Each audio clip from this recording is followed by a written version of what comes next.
Friday to all of you, and it is officially the month of October, and this is the Christian Leaders Book Club. We're so honored and so excited to be back with you all again, and we want to say welcome to all of the new folks to the Christian Leaders Book Club. We meet on a monthly basis, gathering with my brother here, Pastor John C. Richards Jr., and we've got a book that we cover every single month. We've been doing that all this year, and it has been and is an amazing journey. Pastor John, while you come and say hello to everybody, I'm going to get our slide up that shows just the books that we've had so far this year. Well, what's up, good people? Glad to see y'all on this Friday. He said we're in October. October's over. We're yes, it is. All the way over. We're about to hit the last couple of months, which is crazy, Pastor Christopher. But we've been doing this for this is our 10th book that we've gone through this year. We got 2 more left. It's been a great experience being able to walk through a book a month, and some folks needed this, they told me, in order for them to be able to read this year. So it's been great, man. It's been great. Yeah. So this is the list of books that we've walked through this year, and it has been absolutely amazing. We started in January with the book At Your Best, personal development book that really helps you to manage and navigate your time. We then, in February, went to reparations, talking about what that looks like for Christians in particular and how we navigate that discussion. And I would say that the book is not what you think it is immediately about. So it's worth checking out if you haven't seen that one. In March, we went to Speaking Across Generations, which was an incredible, challenging book to help us to think through not only how we communicate, but how we lead and influence those that are across multiple generations. Character Still Counts was just a book chock full of just pithy statements and meaty ideas to navigate as a leader. Becoming Human was our probably most challenging academic rigor, book of rigor, academic rigor, talking about the Holy Spirit and justice. We then moved into 7 Pillars of Health. I lost my month count where we're at: January, February, March, April, May, June, July. So Pillars of Health was in July. June. I'm sorry. June. Yeah, June. Yep. July, we talked about Toxic Faith, which dealt with how we properly navigate faith deconstruction and faith reconstruction, and what a toxic faith environment looks like, and all of that. August, so apropos to the beginning of the school year, talking about parenting from the Stanleys, and that was such a good practical book as well as a parent. Last month, we talked about If Jesus Gave a TED Talk, and there was so much meat in there. So enjoyed that one, and dealing with the neuroscience of how we present, how people remember things that you say and don't say, and all of that. This month, I'm going to be honest, Pastor John. There was a part of me like a week and a half ago when I'm looking at, so I finished the book already, but then when I'm looking at the calendar and saying, okay, book club is coming up in, 10 days. There's part of me that wanted to text you and be like, bro, let's not do this. I'm tired. I got election fatigue. That's honesty, man. It's honesty. The crazy part about it, though, Pastor Christopher, the same thing happened in 20 towards November. Yes.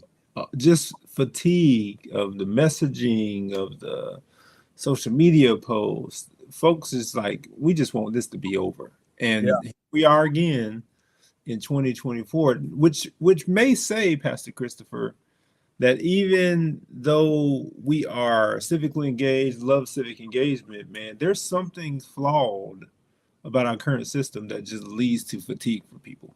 Yeah, we got to think through what that is, because like you want people to be engaged, but people just tired. Yeah, I have some hypotheses about why that is. Multiple ones. Yeah. So the last 2 books that we've got this year, Soundtracks by John Acuff next month. If you don't have that book yet, get it. It's going to be absolutely amazing. And I'm actually, so I didn't plan to do this, but I'm actually going over the book as well in November with our discipleship group known as Wisdom for Life. So I'm really excited about that. It's gonna be fun. And then we close out the year in December with the book title Sitting at the Feet of Rabbi Jesus. All about Jesus in December. Love that. Love that. So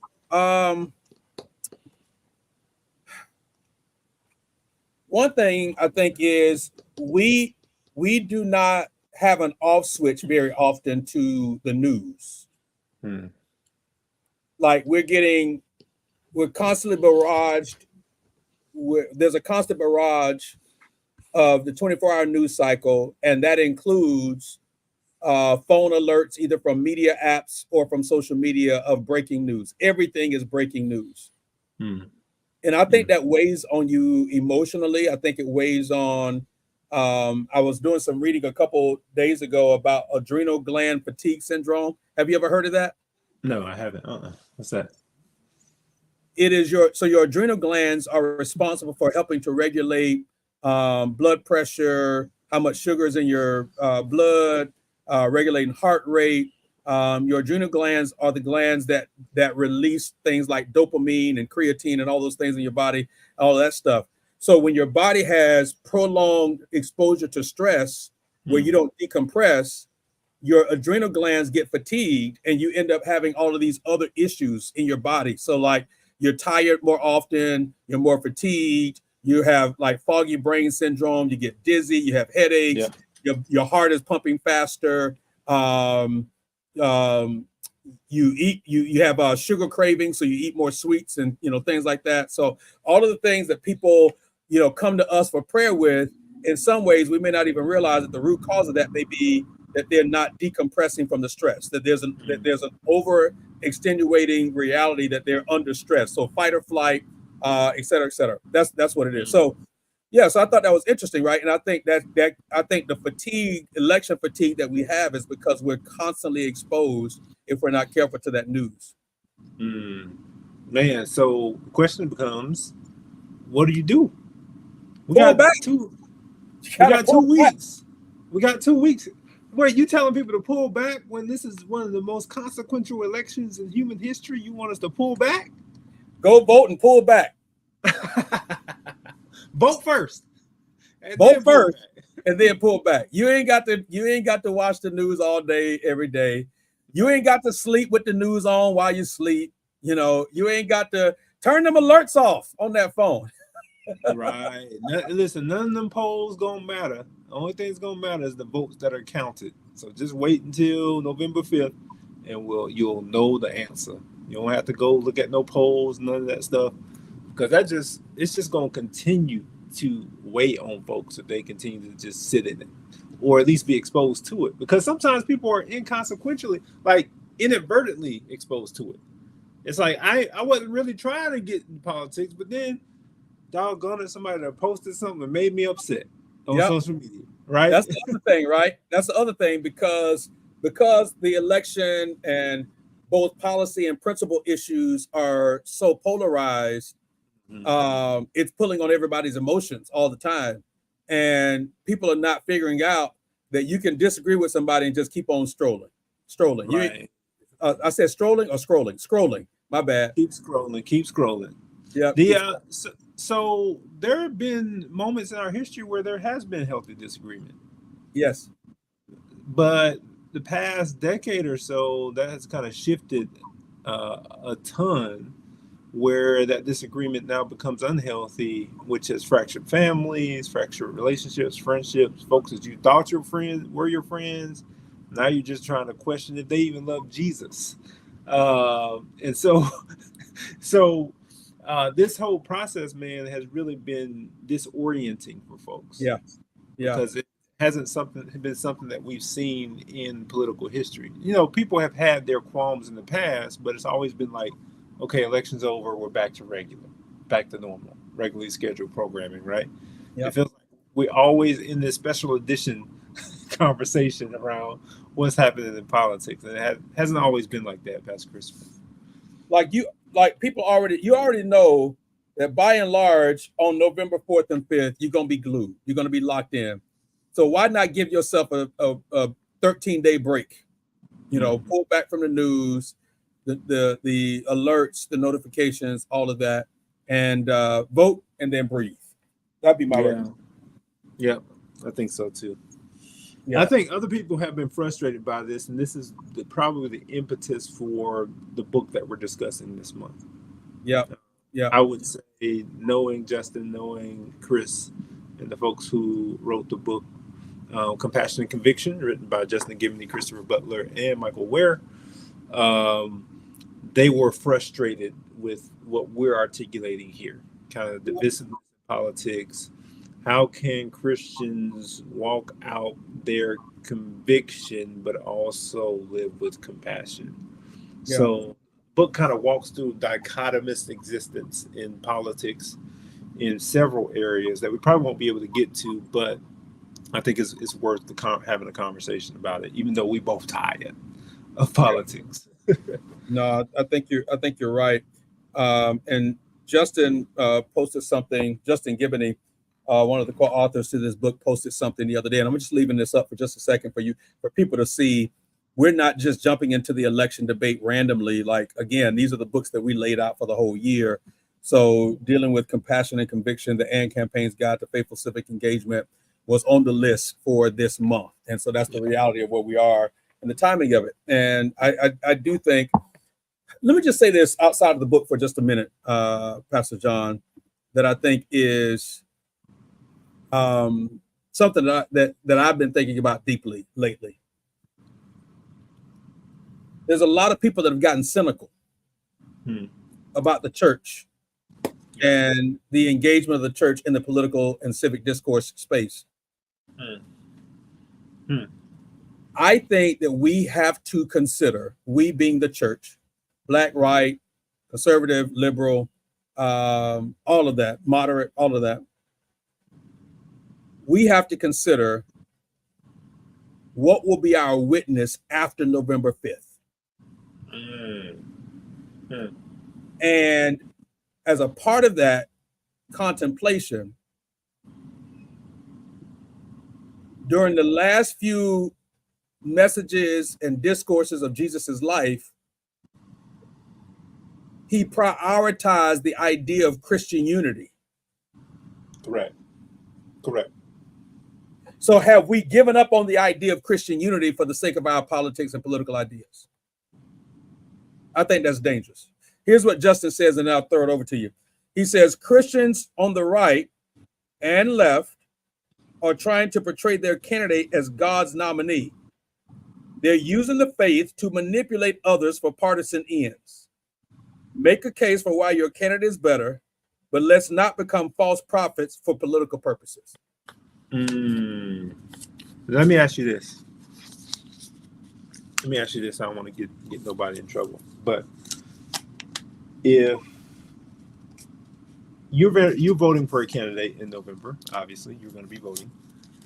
Maybe. As a church leader, I might write somebody in. I might write you in. Man, go ahead, man. Write in my favorite coach, Greg Popovich. Do that. As a church leader, how do y'all handle officials who want to attend church? What is your process for recognizing them or what that might be? We welcome them to come to church. We don't recognize them, call their name, or let them speak. None of that. No. Okay. So you wouldn't bring them on stage and pray for them? No. All that. Okay.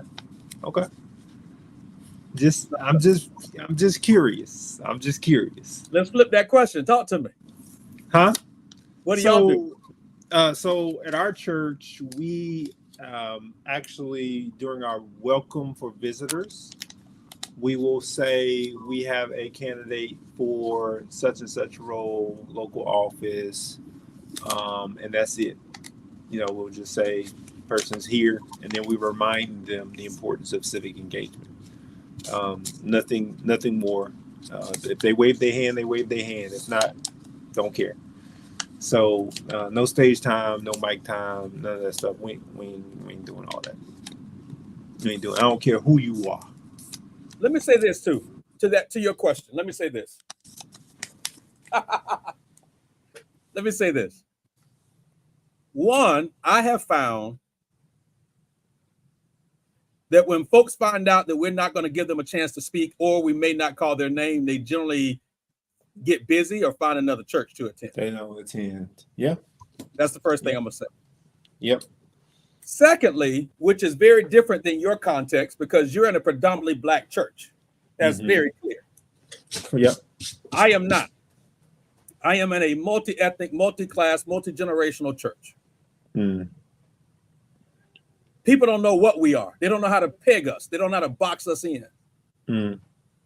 Yeah. So I also find that candidates struggle to come to a church like ours because we are solidly biblical, but we are also solidly diverse.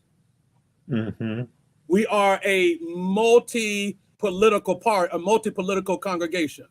We got Democrats in our church. We got Republicans in our church. We got independents in our church. We got I don't cares in our church. We got no party affiliations in our church. So they don't know how to come because they can't use sound bites in our church.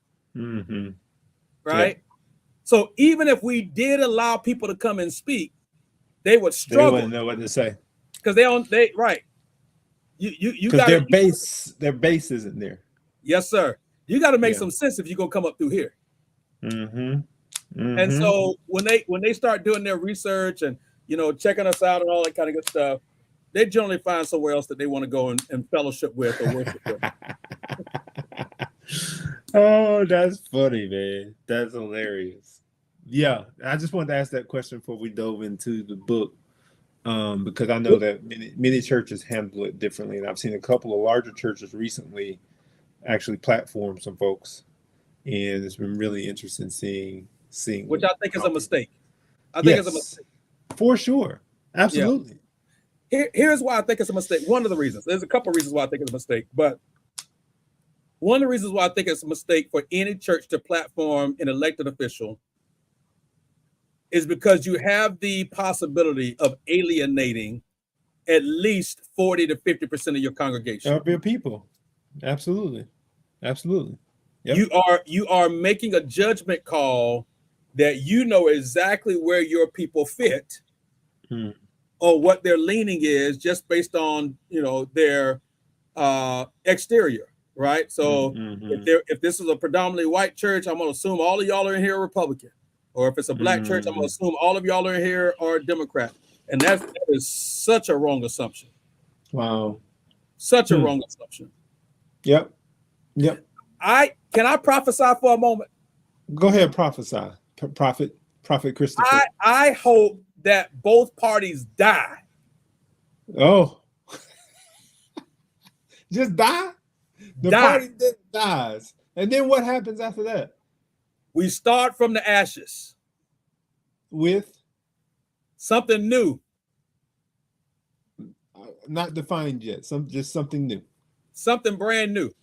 I hope my hope is, my prophetic unction is that both parties die. That's what I pray. That I pray they burn to the ground. Start from scratch. Oh, okay. So here's why I'll agree with you on that. And don't come from my inbox either. And this is my own opinion. This is not Pastor John's. Yeah, but I agree with you. Okay. I agree with you. So I believe that both of them have decided to go as far in one direction as they can to compensate for what the other party has done. And they're missing the middle and the moderates, which most of our country is. Yes. In that middle. And so when you used to have moderate Democratic Party or moderate Republican Party, now you just got extremism on either side. It's like, can I out extreme you? And so at this point, bro, just burn the whole thing down. Burn the whole thing down. That's so good. Can I out extreme you? My God. That's what they're doing. Like on both sides. It's like, oh, you're going to go that far? I'm going this far. I'm going this far right. I'm going this far left. Which is the other reason why I think that people are also election fatigued, because there is such a kindergarten mindset that is used by both parties in how we engage with one another. That man said kindergarten. Like you in the schoolyard kindergarten, play recess. I'm gonna take my toys and run, and you ain't my Wow. friend no more. And you looked at me mean, so now you're the devil. And like, Mm. what? Pastor Christopher, here's what I will say. I know we're gonna get to the book, but here's what I will say. The VP debate was actually pretty decent. I I It was actually refreshing. yes. I actually was like, wow, what happened to this? Where they actually having a conversation and where they did agree, they said, hey, I actually agree with you on that. I'm like, what is happening? This is something we have not seen in a long time, in eons. I generally don't stumble over words, but the word substantive is a word that sometimes I stumble over. Hmm. But that was a substantive discussion.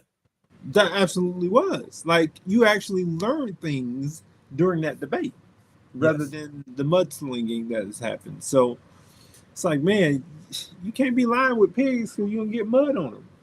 Yes, sir. Yes, sir. I'm trying to figure All out right. how we continue to do that. So anyhow, compassion and conviction, brother. Compassion and conviction. So 8 chapters.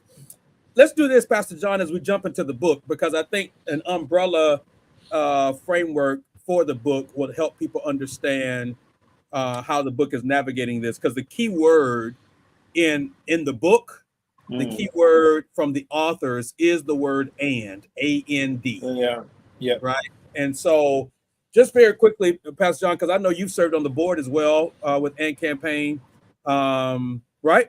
You were a board Yeah, member, yeah, right? yeah. Well, I was on the leadership team, so yes. Yes. Not the actual board, but they have like a leadership team that they have a core leadership team. And in full disclosure, so Pastor John was on the leadership team. That is not why we selected the book, though. Although we're fans of them, Mm-hmm. and we are starting a chapter, an and campaign chapter, right here in Tampa. That'll be kicking off here in the next couple of months. So I'm really excited about that. But from your words, explain to everybody what is the and campaign. What is it? Man, education, organization, and then laying out the frustrations. Mm, And so I would start with laying out frustrations. Like I think what they have done is captured what many people who are in the middle, who are Christians, have been frustrated with. Yes, I can care about the right to life, and I can care about people being able to live with a livable wage. That doesn't make me one or the other. And so they are the folks, and campaign's mission is to kind of help articulate those frustrations and then provide you with some education and organization around how we can best approach them in the civic space. So they'll educate folks on civic engagement just generally, and then they organize around policy. So they have done some bill work in Washington, D.C., some policy advocacy work in D.C. with various U.S. representatives to help some bills go through and help push them through for advocacy for whether it be right to life issues or whether it be some social policy issues. So they really are in place just to help people find a landing space. It's a tribe for their frustration, and then also help educate and organize them for policy advocacy. I love that. I love that explanation. Yeah. Here's how I've described it to people, and if you think this my definition is insufficient, feel free to correct me. But what I've said to people is that the AND campaign provides literacy and language for the politically homeless. Yep. That's a good succinct explanation. A good elevator pitch Okay, all for right, sure. Yep. cool, cool. Yep. Yep. Yep. So then, if this is what it is, literacy and language for the political homeless, education organization addressing the frustrations as you mentioned. Then each chapter, there's 8 chapters in the book. They Mm-hmm. really deal with the significant divides and touch points, and really, I would say more than anything. And they talk about this, I think, in either chapter 3 or chapter 4. I love what they use. They use the word, they use the framework, they use the language framework, that that this book serves as a framework to understand that it doesn't have to be either or, it can be and, both and. Right. So we can deal with being Christian and having politics, or healthy politics, civil discourse. It doesn't have to be church or state. It can be church and state. It doesn't have to be compassion or conviction. It can be both. It doesn't have to be partnership or partisanship. It can be both. And I'm literally, y'all, I'm going through the chapters of the book right now. It doesn't have to be either solid messaging or rhetoric. We can deal with both things, right? Address the rhetoric, but also address the messaging and all of that. How do we deal with politics, but also deal with the issues of race? That's chapter 6. Chapter 6. Thank you. How do we protest, but then also step in to do advocacy, which I think is a major point. There's a difference. Right. There's a major difference. Number one, you learned that. We can talk about that. Yeah. you dealt with that with the issues around Ahmaud Arbery's murder and your hometown in Brunswick, because some people would think that it's either or. Protest is we're going to do a boycott, or I'm going to go out and picket in front of a building, or we're going to do a sit-in, and there's space for some of that at points, right?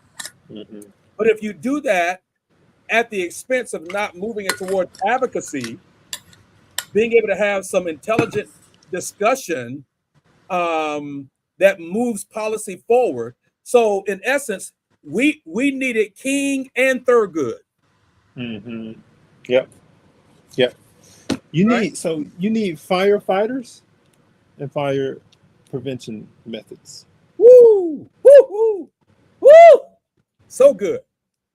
So good. So King was a firefighter.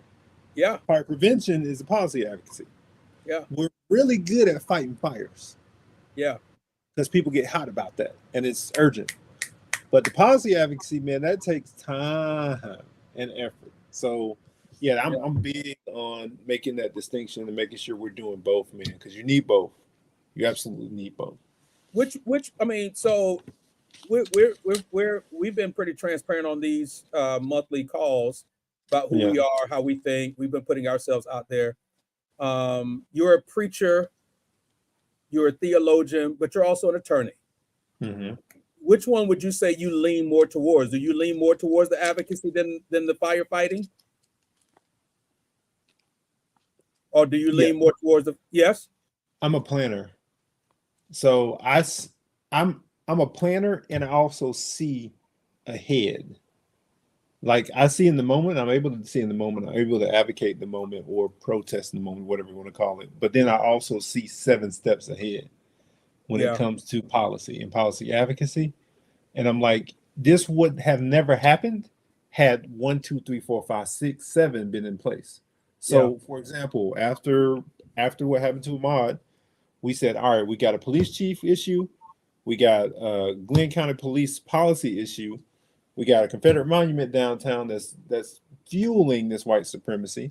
So we had 6 or 7 things that were like, fix these so that this can never happen again. And so that's where I lean in on, because the advocacy piece allows you to put together a strategy to help you to impact the future. Yeah. So yeah, I think that's where I lean in on for sure. Out of necessity, I'm in the protest space, but just because my organization is. But as a team member in the organization, I'm always challenging my team. Hey, get out of firefighter mode. How can we get some fire prevention going on here? Because we love fighting fires. We default to that. Let me acknowledge that between the two of us, because I don't consider myself to be a firefighter either. It's not my natural default. I would definitely lean towards fire prevention, policy and advocacy.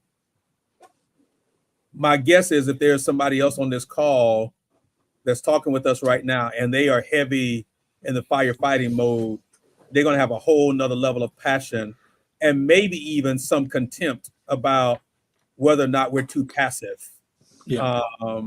or whether or not our motive works. Mm-hmm. Yeah. Yep. Yep. Yeah. I mean, you're always going to have that tension, but I think it's a healthy tension because it challenges some presuppositions that either side has, right? That's Let's like, live man, it.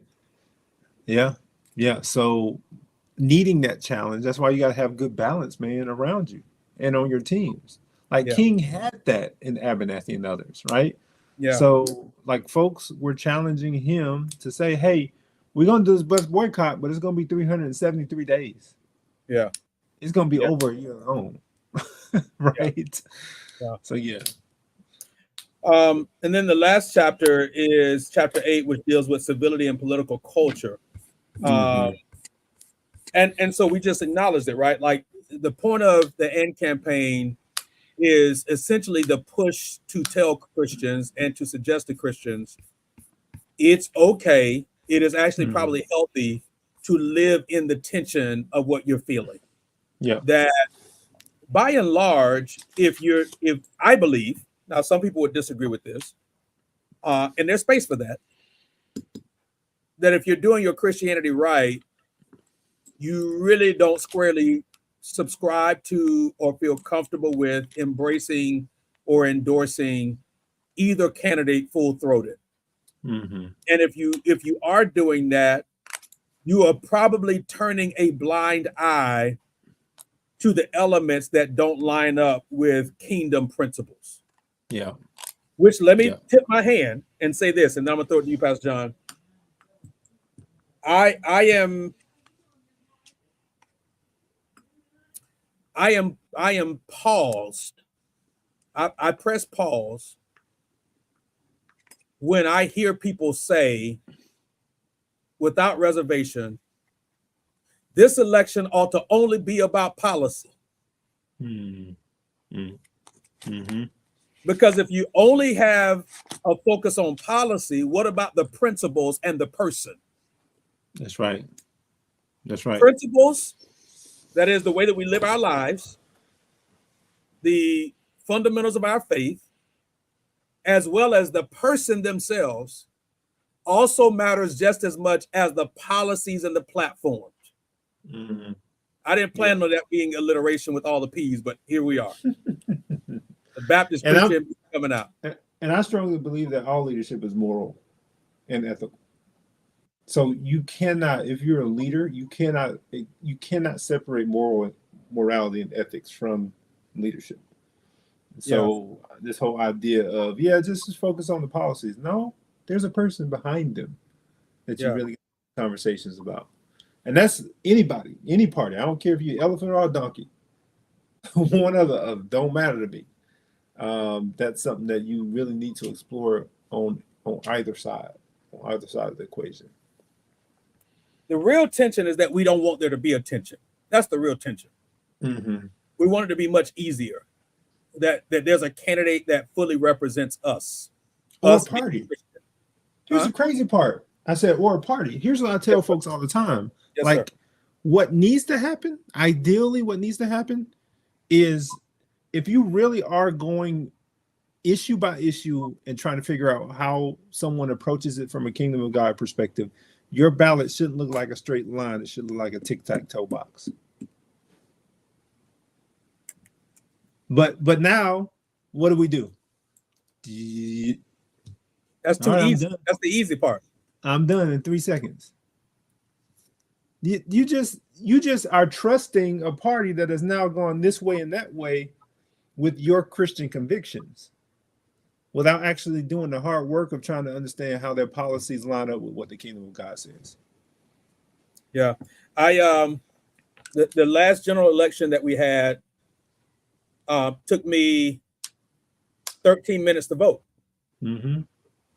Yeah. Right. Now, the nerd in me prints out my sample ballot before I go. Absolutely. And you can take your cheat sheet in there too. I do my research. Yes. I'm looking at websites. I'm combing through information. I'm not just looking at videos, but I'm reading, right? Yeah.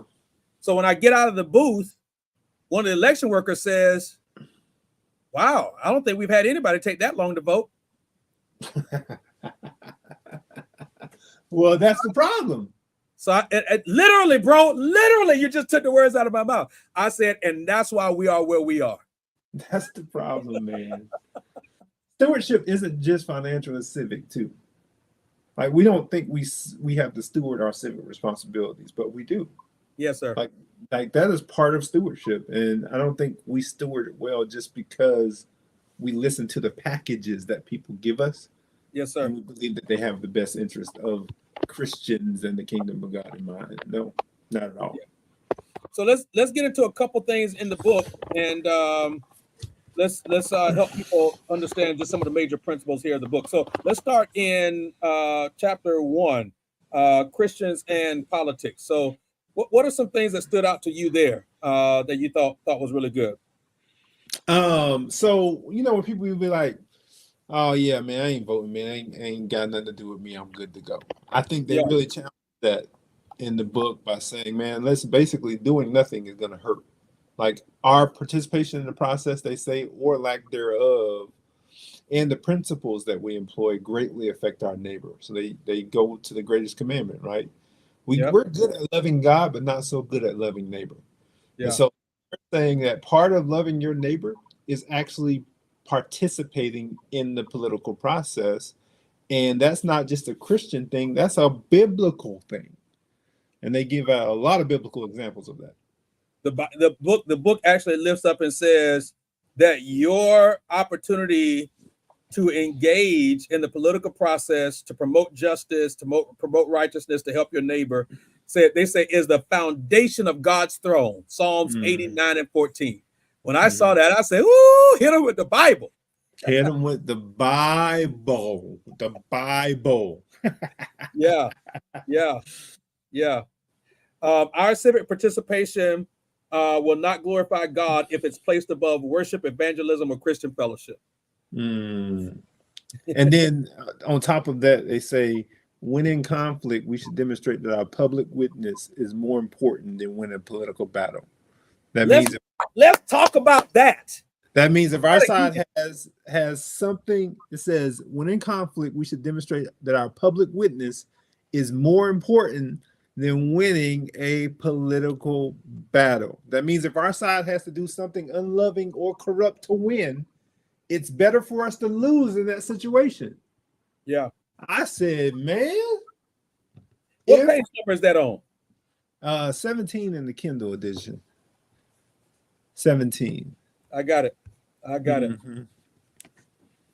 When in conflict, we should demonstrate that our public witness is more important than winning a political battle. Let's talk about that public witness for a moment, man. Because I think I told you that before we got on live today, that I really feel like people are not thinking about what is going to be our Christian witness November 6th, November 10th, December 1st, January 1st, et cetera, et cetera. Like, what is going to be our Christian witness?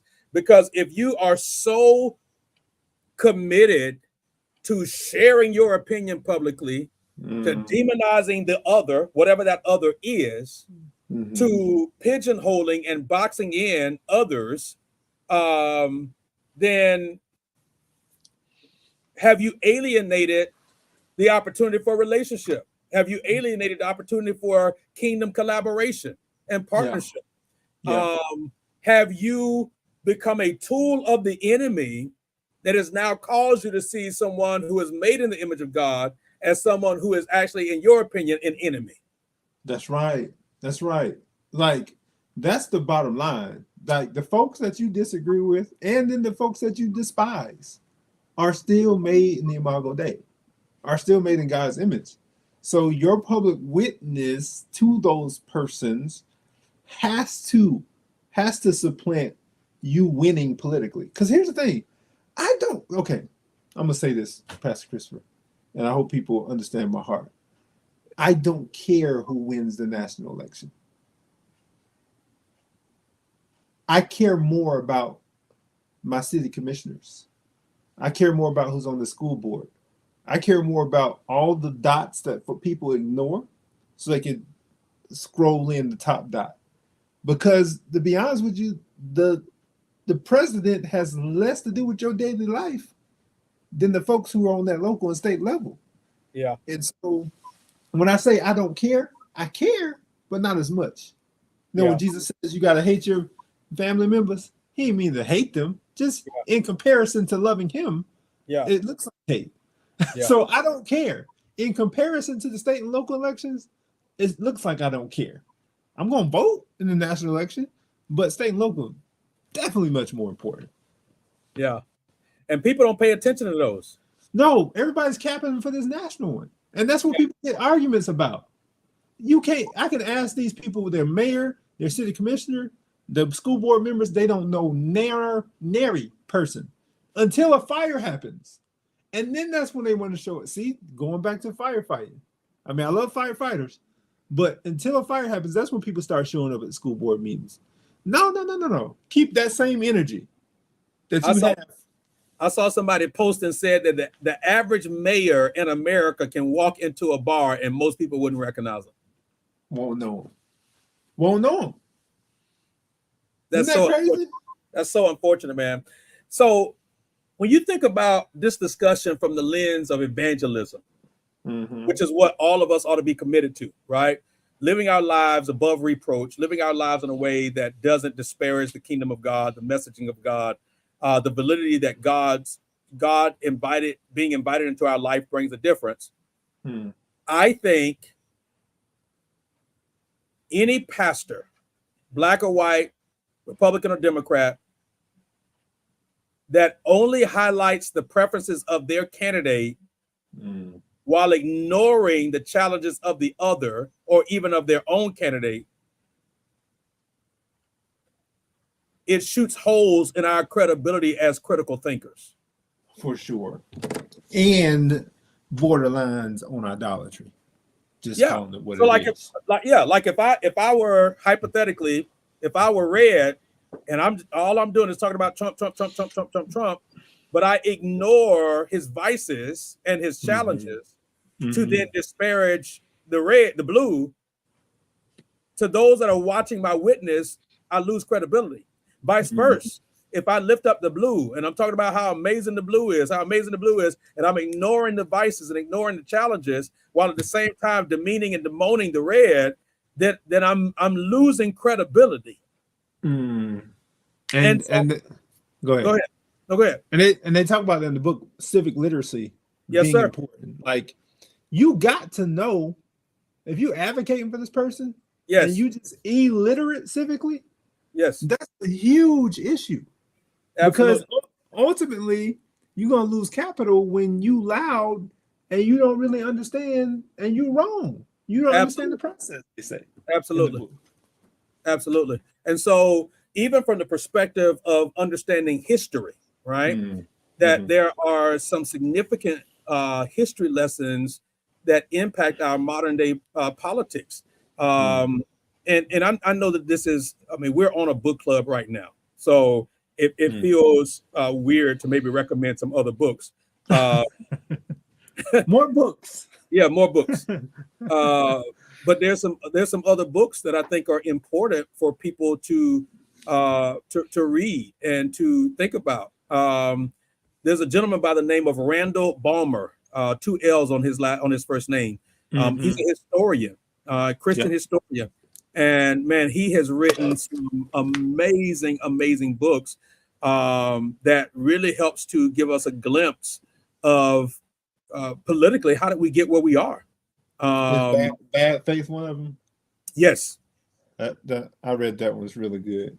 It kind of gives you the historic realities behind the policies and issues for the Republican Party, for sure. Which is Bad Faith, Race and the Rise of the Religious Right. The one that is, I think, his game changer book is Evangelicalism in America. My God, man, it's just lays it out. Yeah, lays it out, man, from a historical perspective, right? Because that book was can't ignore history. No. That book was really a part 2 to his other book, The Making of Evangelicalism, From Revivalism to Politics and Beyond. That one came out, I think, in 2015, 2016, something like that. Yeah. So, you cannot ignore history. There's another book that I was just introduced to that I think is pretty significant, because at the end of the day, much of our conversations, we don't even realize that there's some lightning rod issues that the parties disagree with, but there's a lot of issues that they actually agree with. And one issue that if you pull back the covers and ignore those that are on the extremes of the party and listen to where the majority of the parties are when it comes to economics, they both are actually very laserly thinly separate. Yeah. The majority of it they're together on. And so there's this book called The Deficit Myth. I've seen that. Have you seen it? Actually, I started reading the intro. It's a lot of data and statistics, right? Yes. I know what you're talking about. Yep. If we want to really have a discussion about civil discourse, let's start talking green. Let's start talking money. Yep. And the entire conversation changes. We don't even have to bring up the conversation of race. Let's have a conversation about money. And we realize that most people have not paid attention to history in a solid way. That's right. That's good, man. Yeah. Can we talk about disagreement right quick? Let's do it. Chapter 3, verse 30, page 37. I'm talking about verse 37. You know, it sounds like a preacher. Chapter 3, page 37. Yeah. Two Christians can disagree on an important policy without one or the other necessarily being unfaithful. Two Christians can disagree on an important policy without one or the other necessarily being unfaithful. My goodness. Yeah. Anybody that disagrees with anybody in today's culture is the devil. Not just unfaithful, but like you demonic. Yeah. If you disagree with me on this policy issue. And I'm like, man, everything is not as black and white. And that there are true, real reasons where someone may disagree with you on that. And that's okay. Like if you take everything through a theological triage, like you're showing up in the ER, and this issue goes through the triage, you're not going to the emergency room or ICU. You might get to see the practitioner nurse because it ain't that serious. Yeah. It's a non-essential. Here's what I think we've done. This is my language. Okay. Here's what I think we've done. And you think about this like a concentric circle, right? So you start with your core and you work your way outwards. So we have our core issues as Christians. What we believe about the Bible, who we believe God is, what we believe about Jesus, what we believe about the Trinity, what we believe about heaven and hell, what we believe about Holy Spirit, what we believe about spiritual warfare, et cetera, et cetera. Regardless of where you are politically, those are core issues that don't change. Yeah. Secondarily, on the outside of that, then you have conviction issues. Conviction issues may be things like drinking or smoking or that kind of thing. Should Christians get tattoos, right? But then thirdly, you have choice issues where you simply just make a choice of your preference, and how you navigate that. Here's my issue, Pastor John. We have made most of our political issues as though they are core issues, when the vast majority of them are conviction and choice issues. Yeah, you're right. Yep. Come on, alliteration. And you are right. You are so right. For sure. Without a doubt, man. Like, I think all the ones that are like the hot button ones are really in those latter two categories. Yeah. So the way we handle them is unchristian. Yes. And it's something that we really need to reevaluate as believers. There's a great bishop in the Virginia area, pastors a small church in Virginia, great faithful man of God, Bishop Nathaniel Gomillion. He may not even see this. He may not. But Bishop Gomillion has a statement that he makes that I think is just so powerful.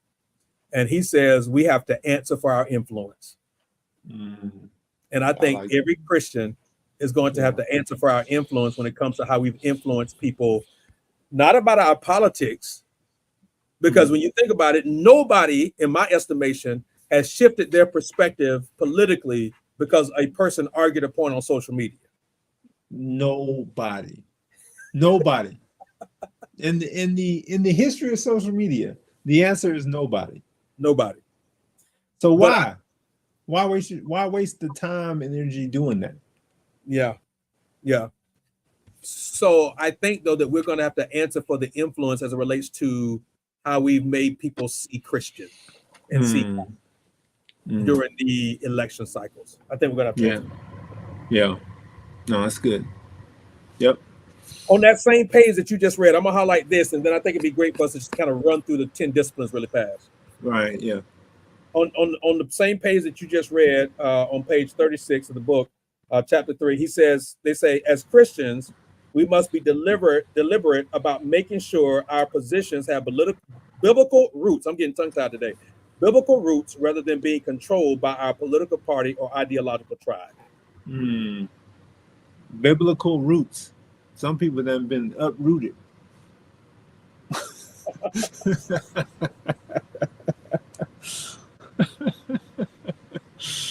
Oh man. Yeah, man. Yeah, Let's run through 10 disciplines. That's a good quote. That's a yeah. good quote. And I think that uprooted also speaks to how submitted to the Holy Spirit you are, but that's a whole nother conversation Ooh, around pneumatology, because sir. pneumatology plays a role in this civic A discourse. big role. Yeah. So the AND campaign has come out with these 10 disciplines, how to be Christian during the election. We urge believers to embrace these Christian civic disciplines, preparing our hearts and minds for challenges and opportunities ahead during the 2024 election. Number one, see people, not political abstractions. See people, not political abstractions. Number two, be aware of the flaws on your side. Be aware of the flaws on your side. Number three, identify the virtue on the other side. Identify the Mhm. virtue on the other side. Number four, practice public grace and courtesy. Practice public grace and courtesy. Number five, exercise media hygiene. Exercise Yeah. media hygiene. Didn't we talk about that earlier? Mm-hmm. Yep. Number six, have an affirmative posture. We must ensure that the posture of our biblical faith is not reactionary but proactive. That fact should extend to our civil and political lives. Number seven is discern partisan talking points. So paying attention to talking points. Just because somebody says it with more passion doesn't mean that it's necessarily biblically sound. Number eight, pray for your political opponents. That takes some maturity. Ooh. Yep. Number nine, get involved. And then number 10, commit to move forward constructively. Commit to move forward constructively. So I think hopefully we've whet people's appetites enough that maybe after the election they'll at least go read the book, and check it out, and then commit to the AND campaign lifestyle, Yeah. because I think that's the Yeah. ultimate goal here, I at think least for so too, man. Christians. I think so too. They have a wonderful tribe with some great resources for folks like you mentioned earlier who feel like they're politically homeless. My hope has always been having a third choice for folks. Yeah, And that may come by way of independent candidates who are more moderate, but it takes time, man. It takes effort. I've explored the idea of running an independent candidate in my hometown. It takes thousands of signatures, and it's just so many hurdles, bro. And then when one party doesn't run any candidates, you rob the people of choice. And so now why am I going to vote when there's only one side? You know what I'm saying? So a lot of work to be done, brother. A lot of work to be done, and I'm glad y'all are starting a chapter there. I'm always in these political campaigning streets, and so so this is definitely my sweet spot, and I just love it just because I see the impact it has on people's lives every day. So my hope is that as pastors, we can continue to have these conversations and not just in November, because yeah, November is one aspect of it, but January through congressional sessions in June, July, the Supreme Court decisions, all that needs to happen at the pastoral level as well in terms of discourse. yep, yep. Um, so this has been amazing, y'all. Hopefully we've helped to add something to the discussion for you, give you something to reflect on, think about. Next month, we jump into the book that's titled Soundtracks. John A. Cuff. Yeah. Which I've read two of his already. And I have not read this one, so this will be the first time read for me. My advice to you, Pastor John, is start now because you're gonna need some time to process. Process it. You told me this is one of your top 5 books, man. You set the bar high. Yeah, bro. Like you telling me to go see your favorite artist in concert, man. They better perform. Y'all gonna end up owing this man a steak dinner or something. He like, oh man, this book was trash. I like A Cuff, man, and I actually heard a podcast with him talking about it. Okay. So I'm looking forward to reading it. So and then we land the plane in December, y'all, by talking about sitting at the feet of the Rabbi Jesus. So it's gonna be a great close to the year, and I want to invite all of you all to join the group. Whatever platform you're listening to this on, the link in the comments has the link to join our email list. And so we'd love to have you guys check that out. And so we look forward to seeing you all next month in November. We'll be doing this before Thanksgiving, I think, right? Yes, before Thanksgiving. So, all right. And then also get ready. 2025, we're going to do something else, I'm sure. Let's go. Yeah. We're making it work. All right, everybody. Have a great rest of your day and a great rest of the month. Peace.